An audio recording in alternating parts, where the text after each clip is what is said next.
வணக்கம். 2025 பீகார் மாநிலத்தில் சட்டமன்ற தேர்தல் நடைபெற இருக்குது.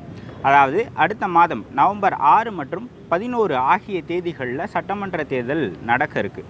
நவம்பர் 6ஆம் தேதி 121 தொகுதிகளுக்கும், நவம்பர் 11ஆம் தேதி 122 சட்டமன்ற தொகுதிகளுக்குமா தேர்தல் 2 கட்டங்களாக நடக்குது.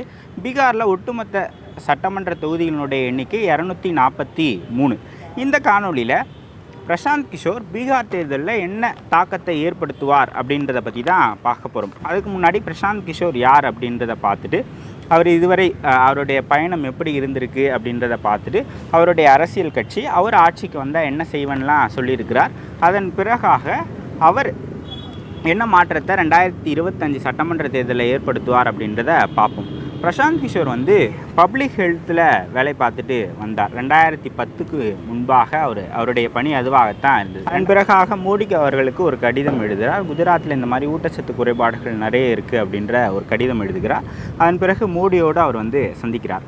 அதன் பிறகு அதுக்கு பிறகு 2 பேரும் சேர்ந்து ஒர்க் பண்ணுறாங்க. அப்போ தான் 2012 குஜராத் சட்டமன்ற தேர்தலில் எங்களோடு இணைஞ்சு பணியாற்றுங்க அப்படின்னு சொல்கிறாங்க. ஸோ அதன் பிறகு தான் 2012 குஜராத் சட்டமன்ற தேர்தலில் மோடி அவர்களை முதல்வர் வேட்பாளராக முன்னிறுத்தி அந்த ஒர்க்கெலாம் அவர் செய்கிறார். ஸோ அந்த ஒர்க் செய்கிறாரு. குஜராத்தில் மோடி அவர்களும் வெற்றி பெறாங்க. அதன் பிறகு 2014 மோடி அவர்களை இந்தியா முழுக்க முன்னிறுத்தணும் அப்படின்னும் போது பிரசாந்த் கிஷோரை இவர் அணுகிறார். அதன் பிறகு பிரசாந்த் கிஷோரோடு சேர்ந்து அந்த பணிகளெல்லாம் அவங்க செய்கிறாங்க. ஸோ அப்போ அவர் ஒரு இயக்கம், ஒரு அமைப்பை தொடங்குகிறார். அது பேர் சிஏஜி அப்படின்னு சொல்லப்படுற அமைப்பு. சிஏஜி அமைப்பினுடைய ஃபுல் ஃபார்ம் என்ன அப்படின்னு பார்த்தீங்கன்னா, சிட்டிசன்ஸ் அக்கௌண்டபிள் கவர்னன்ஸ் அப்படின்றது தான் அந்த சிஏஜி அமைப்பு. ஸோ மோடி அவர்களை முன்னிறுத்துகிறாங்க. அப்போ பாஜகவுக்கு சில மாநிலங்கள்லாம் கட்டமைப்பு இருந்தது. மோடி அவர்களை அனைத்து மாநிலங்களுக்கும் கொண்டு போய் சேர்க்கணும் அப்படின்ட்டு ஒரு இடத்துல பேசுகிறத இன்னொரு இடத்துல ஸ்க்ரீனிங் பண்ணுவாங்க இல்லையா, அந்த மாதிரியான ஒரு நிறைய வியூகங்களை அமைச்சு அந்த தேர்தலை சந்திக்கிறாங்க மோடி. அது மீன் பாஜகவை முன்னிறுத்ததை விட மோடி அவர்களை அதிகமாக முன்னிறுத்துகிறாங்க. வளர்ச்சியின் நாயகன், இந்த வளர்ச்சியை கொடுத்துருக்கிறாரு 10 ஆண்டுகளில் அவர் ஆட்சி செஞ்சு. ஸோ அதே வளர்ச்சியை அவர் இந்தியாவுக்கும் கொடுப்பார் அப்படின்ற வகையில் அந்த பிரச்சாரம் அமைந்து அது ஒரு வெற்றிகரமான பிரச்சாரமாகவும் இருந்தது. மோடி அவர்கள் 2014 ஒரு அதீத வெற்றியை பெற்று வராங்க. ஸோ அதன் பிறகு பிஜேபிக்கும் பிரசாந்த் கிஷோருக்குமான உறவு அப்படின்றது ஒரு சாஃப்டான உறவா இல்லை, அது ஒரு மோதல் போக்குடைய உறவாக மாறிக்கொண்டு போச்சு. ஸோ 2014 எண்டில், அதாவது என்னென்னா, நிதிஷ்குமார் மோடி அவர்கள் பிரதமராவதை எதிர்த்து அவர் கூட்டணியிலிருந்து வெளியே வராங்க. அதன் பிறகு நிதிஷ்குமாரோட கைக்கு ஒர்க்கிறார் பிரசாந்த் கிஷோர். 2015 மகா கட்பந்தன் அப்படின்ற ஒரு கூட்டணியை பீகார் சட்டமன்ற தேர்தலில் அமைக்கிறாங்க. ஆர்ஜேடி, அதுக்கப்புறமாக ஜேடியு, காங்கிரஸ், இந்த 3மே ஒரே கூட்டணியில் அந்த தேர்தலை சந்திக்கிறாங்க. ஸோ அப்போ அந்த தேர்தலுக்காக ஒர்க் பண்ணவர் தான் பிரசாந்த் கிஷோர். ஸோ அந்த தேர்தலில் ஒர்க் பண்ணி அப்போ ஜேடியு 70 சீட்டு கிட்ட ஜெயித்தாங்க, 80 சீட்டு ஆர்ஜேடி ஜெயித்தாங்க, காங்கிரஸும் ஒரு 27 சீட்டு ஜெயித்தாங்க அப்படின்னு நினைக்கிறேன். ஸோ அந்த தேர்தலில் ஒரு மெகா அலைன்ஸாக ஃபார்ம் பண்ணி அதை ஒரு பெரிய வெற்றியாக பதிவு பண்ணாங்க. ஸோ அதன் பிறகு பஞ்சாபில் ஒரு கேப்டன் அம்ரேந்தர் எனக்காக ஒர்க் பண்ணுங்க அப்படின்னு கூப்பிட்றாரு. ஸோ அப்போ கேப்டன் அம்ரேந்தருக்காக அவர் போய் ஒர்க் பண்ணுறார். அப்போ கேப்டன் அம்ரேந்தருக்கு ஆப்போசிட்டாக நவ்ஜோத் சிந்து அவர் இருந்தார். பஞ்சாப் காங்கிரஸ்லேயே ஒரு அணி, கேப்டன் அம்ரேந்தர் ஒரு அணியாக இருந்தார். இவர் கேப்டன் அம்ரேந்தரை முன்னிறுத்தி நிறைய விஷயங்களை அவர் பண்ணுறார். அதன் பிறகு தான் கேப்டன் அம்ரேந்தரை பஞ்சாபில் சிஎம் ஃபேஸாக காங்கிரஸ் அனௌன்ஸ் பண்ணுறாங்க. கிட்டத்தட்ட ஒரு 68 சீட்டுகள் வரைக்கும் ஜெயிப்பார் அப்படின்னு பிரசாந்த் கிஷோர் கணிச்சார். ஆனால் அவர் 77 சீட்டுகள் ஜெயிச்சு அங்கே காங்கிரஸ் பஞ்சாபில் ஆட்சியை பிடிக்கிறாங்க. இது 2017. அதன் பிறகு அம்ரேந்தர் என்ன பண்ணுறாரு அப்படின்னா, உத்தரப்பிரதேசத்தில் கிட்டத்தட்ட 20 வருஷமாக காங்கிரஸ் ஆட்சியில் இல்லாமல் இருக்குது. ஸோ அங்கே பிரசாந்த் கிஷோரோடு காங்கிரஸ் ஒர்க் பண்ணணும் அப்படின்னு சொல்கிறாங்க. ஸோ அப்போ அங்கே ஒர்க் பண்ணலாம் அப்படின்ற ஒரு அக்ரிமெண்ட்டுக்கு காங்கிரஸும் ராகுல் காந்தியும் பிரசாந்த் கிஷோரும் வராங்க. அப்போ பிரசாந்த் கிஷோர் தான் சொல்கிறாரு, பிரியங்கா காந்தியை முன்னிறுத்தணும், காங்கிரஸ் உத்தரப்பிரதேசத்தில் ரிவைவல் ஆகணும் அப்படின்னு சொல்கிறாங்க. ஸோ அதன் பிறகு அங்கே சமாஜ்வாதி காங்கிரஸ் கூட்டணி வந்துச்சு 2017. அது நினைத்த வெற்றியை பெறலை. ஸோ இதுதான் ஒரு டெஃபிட் பிரசாந்த் கிஷோரை பொறுத்த வரைக்கும். அதன் பிறகு அவர் ஒய்எஸ் ஜெகன்மோகன் ரெட்டிக்காக ஒர்க் பண்ணுறார். 2019 சட்டமன்ற தேர்தலில் கிட்டத்தட்ட 150 சீட்டுக்கு மேலே ஜெயிச்சு அவர் ஒரு பெரிய வெற்றியை பெற்றார். ஒரு 1.5 வருஷம் அவர் நடைபயணமாகவே போய் நிறைய மக்களை சந்தித்தார். அது அந்த தேர்தலில் ஜெகன்மோகனுடைய வெற்றிக்கு ஒரு ஒரு வாய்ப்பாக அமைந்தது. அதன் பிறகு 2011 திமுக, 2021 திமுக, 2021 திரிணாமுல் காங்கிரஸ், 2020 ஆம் ஆத்மி கட்சி டெல்லியில் வெற்றி பெறுவதற்கான வியூகங்களெல்லாம் பிரசாந்த் கிஷோர் அவர்கள் வகுத்து கொடுத்துக்கிறார். இதற்கிடையில் ஒரு ஜனதாதள் யுனைடெட், அதாவது நிதிஷ்குமாரனுடைய கட்சியில் இணைகிறாரு. இணைந்த பிறகு அவருக்கு தேசிய துணைத் தலைவர் பதவியும் கொடுக்கப்படுது. ஒரு 2 ஆண்டுகள் அந்த கட்சியில் பயணித்தார். அதன் பிறகு அந்த கட்சியிலிருந்து அவர் வெளியே வந்துட்டார். அதன் பிறகு தொடர்ச்சியாக அவர் அரசியல் பயணங்கள்லேயே பண்ணிக்கிட்டே வந்தாங்க. 2024 அக்டோபர் 2ஆம் தேதி அவர் ஜன் சுராஜ் அப்படின்ற ஒரு கட்சியை தொடங்குறார். ஜன் அப்படின்னா மக்கள் அப்படின்னு சொல்லுவாங்க. சுராஜ் அப்படின்னா ஒரு குட் கவர்னன்ஸ் அல்லது பியூட்டிஃபுல் கவர்னன்ஸ் அப்படின்னு சொல்லலாம். ஸோ மக்களுக்கான ஆட்சி, மக்களுக்கான நல்லாட்சி அப்படின்றது தான் ஜன் சுராஜினுடைய விரிவாக்கம். ஸோ கட்சியை தொடங்கும் போதே ஒரு 5 வாக்குறுதிகளை அவர் கொடுக்குறார். அதில் மிக முக்கியமான வாக்குறுதி அப்படின்றது, நான் ஆட்சிக்கு வந்த பிறகு முதல் கையெழுத்து அப்படின்றது மதுவிலக்கை நீக்குவது அப்படின்னு அவர் சொல்கிறார். 2016 மதுவிலக்கு குஜராத்தில், அதாவது பீகாரில் அமலில் இருக்குது. நாங்கள் ஆட்சிக்கு வந்த பிறகு மதுவிலக்கை நீக்குவோம் அப்படின்றது தான் அவர் கொடுத்த முதல் வாக்குறுதி. அதுக்கப்புறமாக இளைஞர்களுக்கு வேலை வாய்ப்பு அப்படின்றது 2வது வாக்குறுதியாக கொடுத்துருக்கிறார். முதியோர்களுக்கான ஓய்வூதியம், 60 வயது தாண்டிய முதியோர்களுக்கு 2000 ஓய்வூதியம் அப்படின்றது 3வது வாக்குறுதியாக அவர் கொடுத்தார்.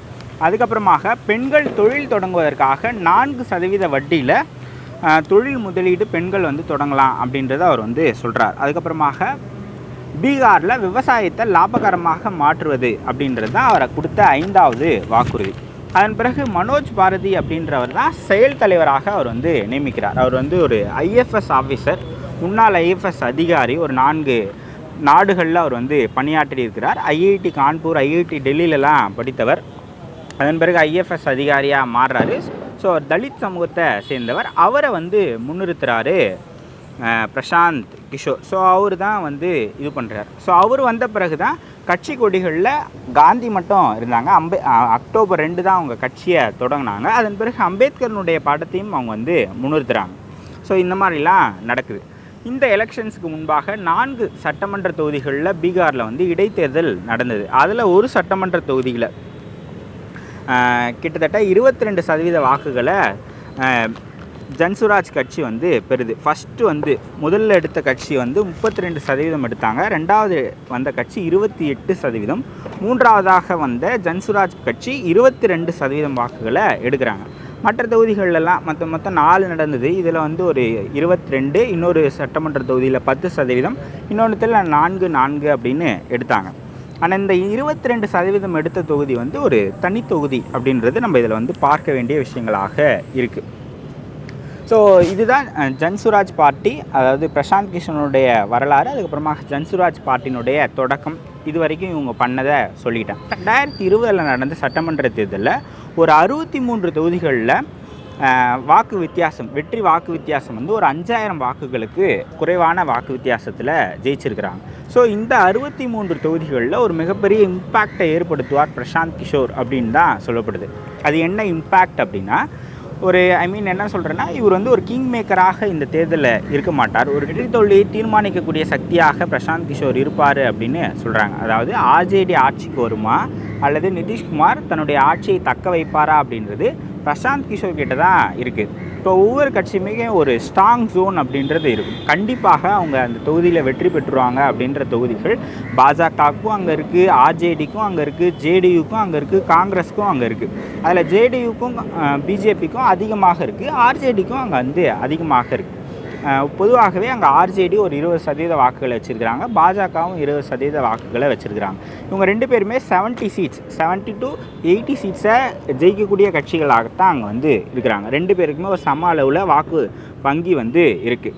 ஸோ 2 பேருமே ஸ்ட்ராங்கான சீட்ஸ் அப்படின்னு இருக்கும். ஒரு 50லேருந்து ஒரு 60 தொகுதி ஒரு என்ன சொல்கிறது, ஒரு ஸ்விங்கில் இருக்கும். ஒரு வாட்டி இவங்க அப்படின்னு இருக்கும். இந்த மாதிரியான ஒரு 60 தொகுதிகளில் பிரசாந்த் கிஷோர் ஒரு பெரிய தாக்கத்தை ஏற்படுத்துவார் அப்படின்னு சொல்லப்படுது. ஸோ அந்த 60 தொகுதிகள் தான் யார் ஆட்சிக்கு வரப்போகிறாங்க அப்படின்றது தீர்மானிக்கக்கூடிய தொகுதிகளாக இருக்கும். ஸோ அது பிரசாந்த் கிஷோர் கிட்ட தான் இருக்குது அப்படின்னு சொல்கிறாங்க.